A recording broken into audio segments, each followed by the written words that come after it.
Welcome to the Conscious Classroom podcast, where we're exploring tools and perspectives that support educators and anyone who works with teams to create more conscious, supportive, and enriching learning environments.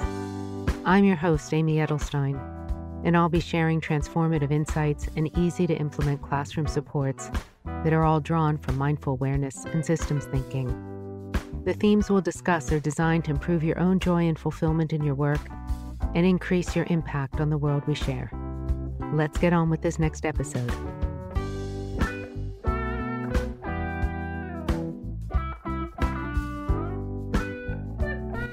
Hello, and welcome to this episode of the Conscious Classroom Self-Care for Teachers. My name is Amy Edelstein, and I'm here to talk with you today about the real need for self-care, for wellness, for putting time into your own well-being, your own ease, your own ability to dial back the stress. This has really been a year like none other. And coming into March, we're looking at what's fall going to be like. Budgets are coming out. Schools are reorganizing, recalibrating, figuring out what the fall and additional programming is going to look like next year. And now is the time to build into the schedule and into the budget time and dollars for teacher self-care. It really is not optional. Your well-being, your stress reduction can't wait. Maintaining an even level of restorative practice, restorative support, building into the workday times for the alleviation of frustration. We have to open up the valve. We got to let some steam out. And that doesn't mean letting steam out by emoting or being frustrated or venting or having a meltdown. Letting steam out can look like walking outside for a few deep breaths of fresh air, feeling your weight on a chair and allowing your muscles to soften after an event that was upsetting.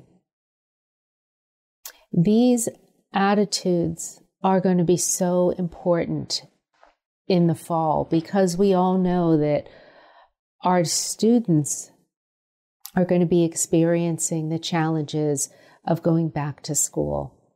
Many students, like the ones in my district, will have been in virtual lessons from March 2020 to September 2021.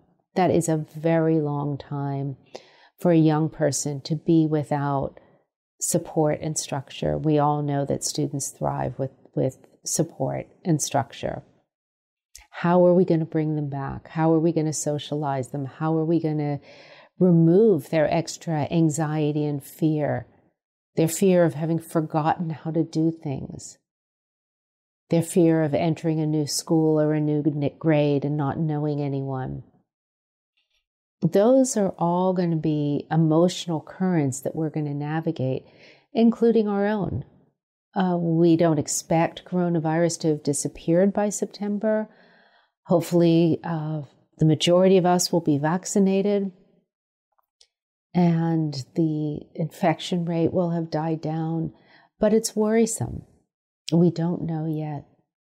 I talked to a counselor just yesterday who was concerned about her students. And she said, look, it's not just my students, it's me. When I started thinking about going back in person and I haven't been vaccinated yet, I just lost it. I went to the nurse and I just lost it. And she was telling me with, some level of embarrassment. She said, but I needed someone to just listen. I couldn't hold it anymore. That's why self-care is essential. before we get to that point, before we lose it. I had another counselor who told me she had a 6-year-old in her office. That was also this week. And the 6-year-old was having his own meltdown. His meltdown looked like anger. And he was shouting and he was saying, I don't remember how to do anything. I don't remember how to do anything. I'm going to kill myself. Now, those words should never come out of a six-year-old's mouth. And they did. And my counselor friend said that she knew this young child quite well. And of course, she took it very seriously. But she said he just was having a meltdown. She wasn't worried about him overall. Yes, comes from a supportive family, but the stress of coming back into school in person and feeling humiliated because he had forgotten things. He wasn't where he wanted to be. It was just more than his little brain and little emotions could handle. We need to be able to calm these students down. We need to be able to bring our breathing techniques into the classroom. We need to have our own self-care and restorative practices going all the time. At a PD I taught last week, I walked in on the end of a staff meeting and the school was grieving. They had lost a 15-year-old to death by gun violence, and the 18-year-old who was under investigation had been a star student of some of those teachers at another school. No one knows what happened. No one knows what got to that point. And now 2 schools were grieving, and nobody really understood why. We are living in times where self-care, stress reduction, rejuvenation is not an option.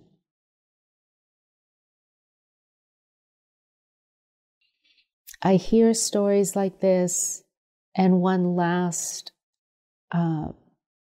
vignette that stuck with me. These are all just literally in the last 7 days. In one middle school, the 8th grade level, there are 115 students. 25 of them have not handed in a single piece of work since school began in September. It's March. 25 8th graders out of 115 are radically disengaged. How are we going to motivate them? How are we going to bring them back? How are we going to inspire them once again? How are we going to give them confidence in themselves that they can do it, that it's worth doing it, that they won't be left behind, that there's a reason to learn and to study? This year has just been tough in so many ways, in so many ways. If you're listening to this and there's still time, please join me next week. I'm running a week-long free self-care for educators program. We're going to de-stress. It's called Rapid Revitalization, a 5-day self-care masterclass for educators. Find out more about it at consciousclassroom.com.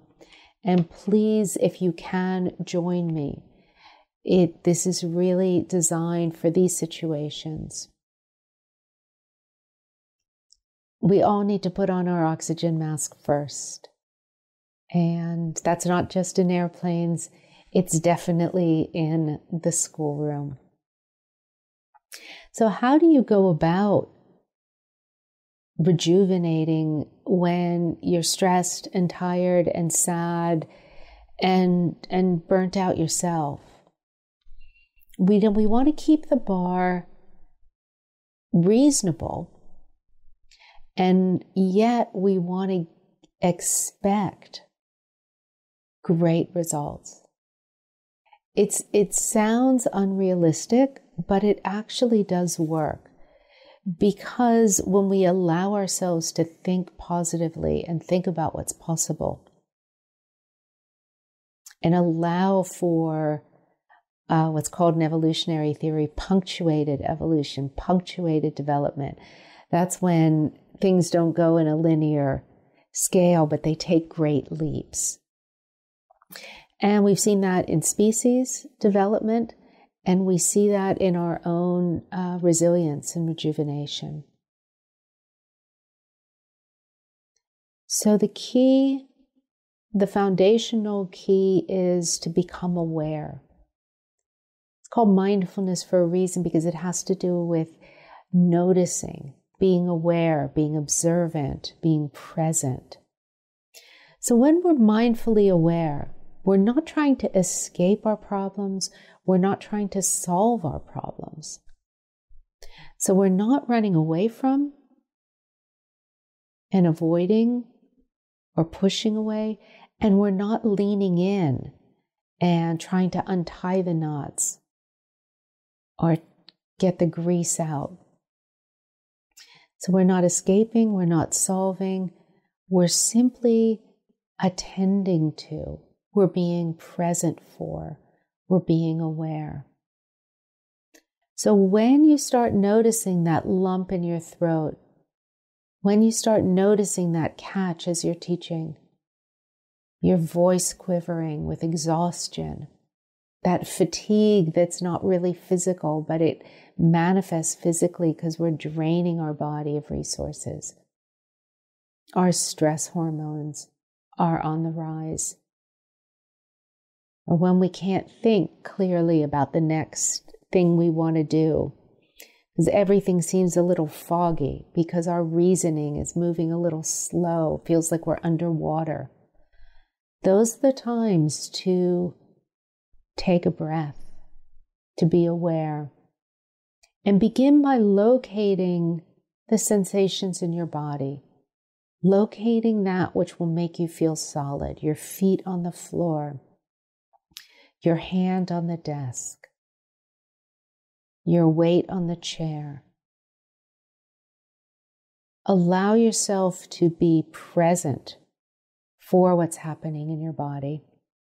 You may notice your stomach is clenched. You feel like you can hardly breathe, or you've stopped digesting. Notice without pressure and without agitating, and just surround that area of your body with gentleness. Allow that tension to be. Just like you would take, a crying infant into your arms. You would be so gentle when that infant wakes up and is hungry or cold or doesn't know what's happening. And you very gently scoop that infant up and you swaddle them and you walk very gently, rocking them very gently, cooing at them. The attitude is of bringing them close without startling them, without pressure, without tension. So when you're attentive and you're noticing those stressors in your body, just in your mind's eye, take yourself in your own arms, surround that tension in your stomach with gentleness, with warmth, with safety. Allow it to be and invite those muscles to relax just a bit.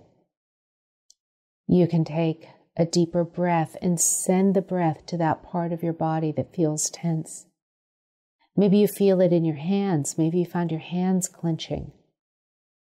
Maybe you feel it in your jaw or in your face, or your throat tightens. Wherever you notice that stress exhaustion, that stress fatigue, be attentive, be aware, notice the scale of it. How intense is it? And then in your mind's eye, hold yourself as you would hold an infant. Be gentle. Allow yourself to experience what you're already experiencing. So you're feeling it. It's in your emotional self. It's in your memory. It's in your current thoughts. It's in your body. So no need to fight with it or make it go away. Maybe it's fear. Maybe it's grief. Maybe it's loss. Maybe it's worry. Maybe it's anger. Maybe it's desperation. Maybe it's just pent up frustration at the sense of that this degree of pressure that you're under is not necessary, and yet you experience it day in and day out. If only the world worked as it could, you wouldn't have to be experiencing that degree of pain. But you are. So can you soften around that without frightening yourself, without going too close, without moving towards the pain, without moving away from the pain, without enlarging it, without rejecting it, without forcing it to be different? Practicing a radical allowing yourself to be experiencing what you are while not allowing yourself to drown in the experience. So when you start noticing, being mindful, breathing into those parts of your body that are feeling tense and softening gently around them, you're accepting the emotion that you're carrying without diving into it. The trick is to allow yourself to be without overwhelming yourself. So you're caring in the way you would for an infant. You're caring for that delicate emotional self.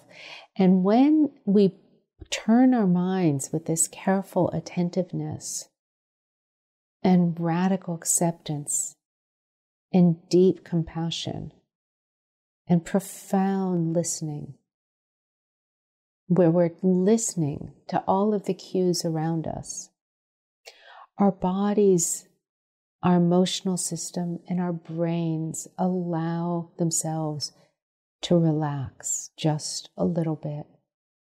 And when they could soften just a little bit, it will change the what's happening neurologically, what's happening in terms of the chemical secretions in our body, and what's happening in terms of our sense of strength and resilience and our own ability to restore. Now, once you've started experiencing that, even just a tiny bit of that, widen the lens. Wish everyone in your own circles well. When we enlarge and extend our care, we create more room for whatever we're holding ourselves, and we access our strength. We access our own strength. So that sense of being able to wish others well, even if we're still feeling exhausted and depleted and emotional, but we include ourselves and wish those around us, those in our circles, those we care about. And if you can, keep enlarging. May all of us be free from tension and grief and fear and suffering and pain. May all of us feel care and gentleness and well-being and love and grace and compassion. May all of us feel that there are others who care about us, who are strong for us, and who hold us in their hearts. May all of us feel that we are not alone. May all of us feel goodness. May all of us feel comfort. May all of us feel joy. May all of us feel release and relief.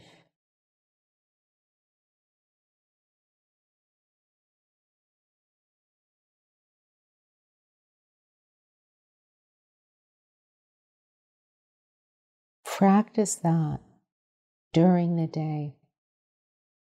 Allow your own self-care to be a deeply embedded part of your day. Allow yourself to build the habit of positive reinforcement, and allow yourself to build that foundational step of attentiveness, awareness, and attending to ourselves. So let's try it now. Wherever you are, make sure you have 5 or 10 minutes. Put down whatever else you're doing. If you're driving, you can save this for later. Take a deep breath and exhale it out. Take another deep breath in and exhale it out. Take another deep breath and exhale it out.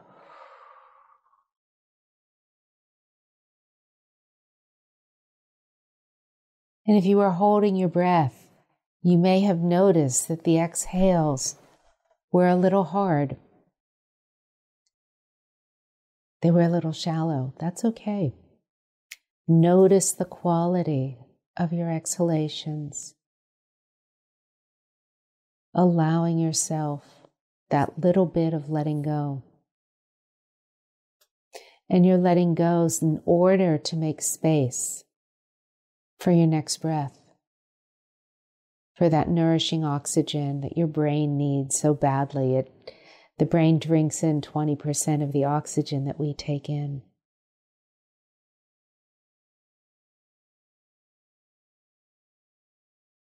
So on the next few breaths, pay attention to your exhale. The inhale will come naturally. Pay attention to the exhalation.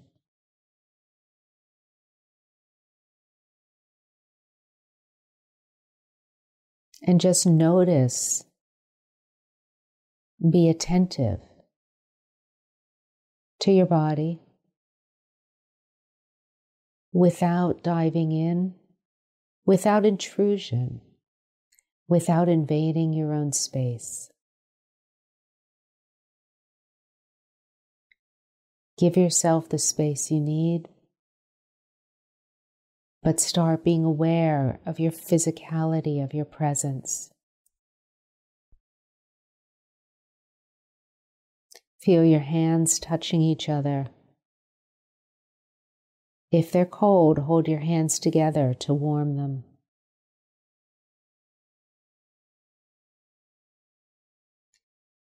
Feel your feet on the floor.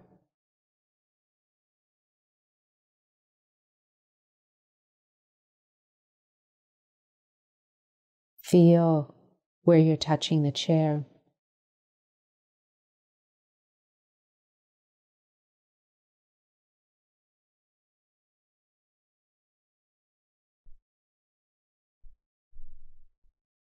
Allow your body to come to rest. And as you're attentive Be accepting. Be accepting of the parts of the body that feel tight. If your stomach feels clenched or your breath feels shallow, notice, be with, be caring, be present. This is not a moment to solve or resolve. This is the moment for radical acceptance of yourself, for an embrace, and for compassion.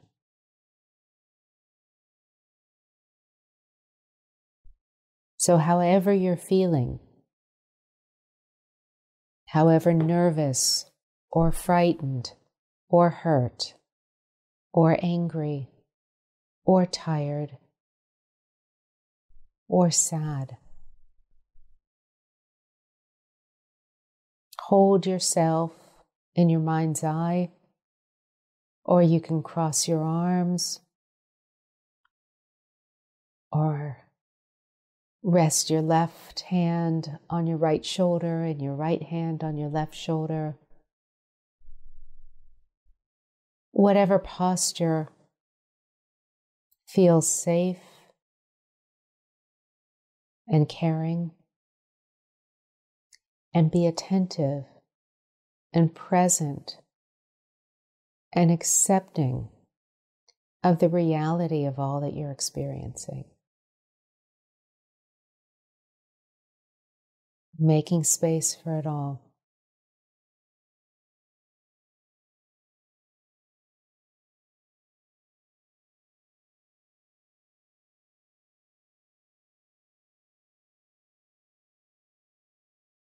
And as you make space,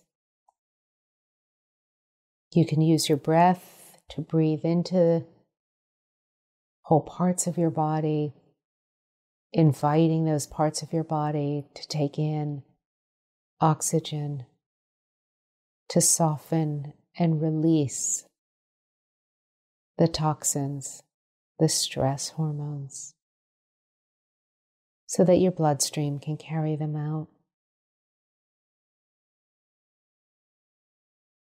So that whatever emotion you're holding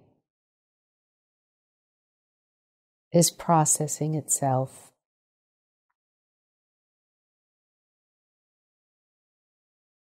And as you breathe in, allowing yourself to invite healing and restoration.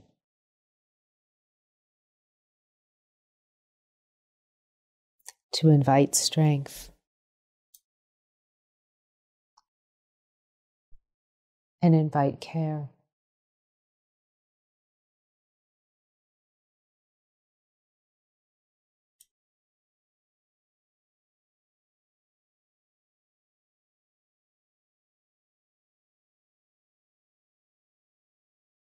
Keep allowing yourself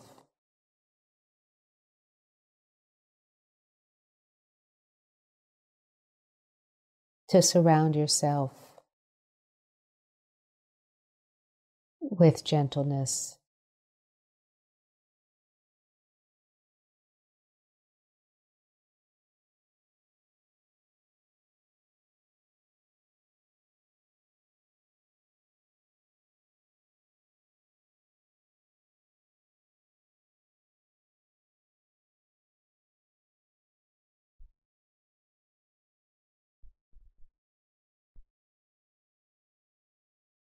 And when you feel like a little bit of space, a little bit of care, and a little bit of calm, let's immediately amplify that and strengthen ourselves by sending a wish for the well-being of all those in our circle, all those we care about.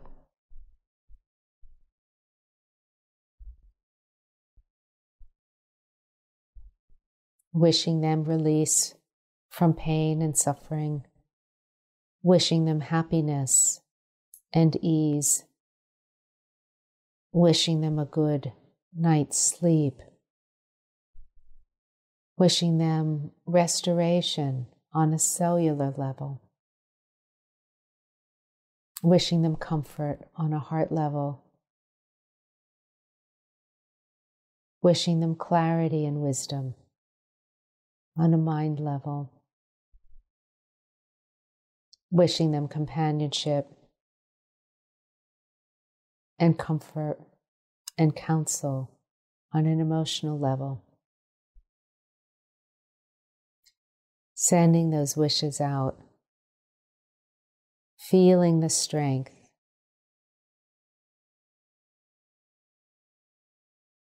that you now have access to.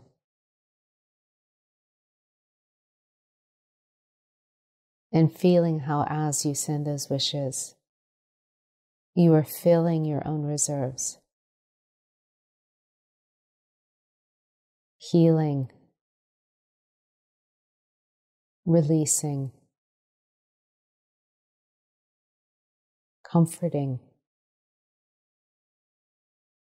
and growing.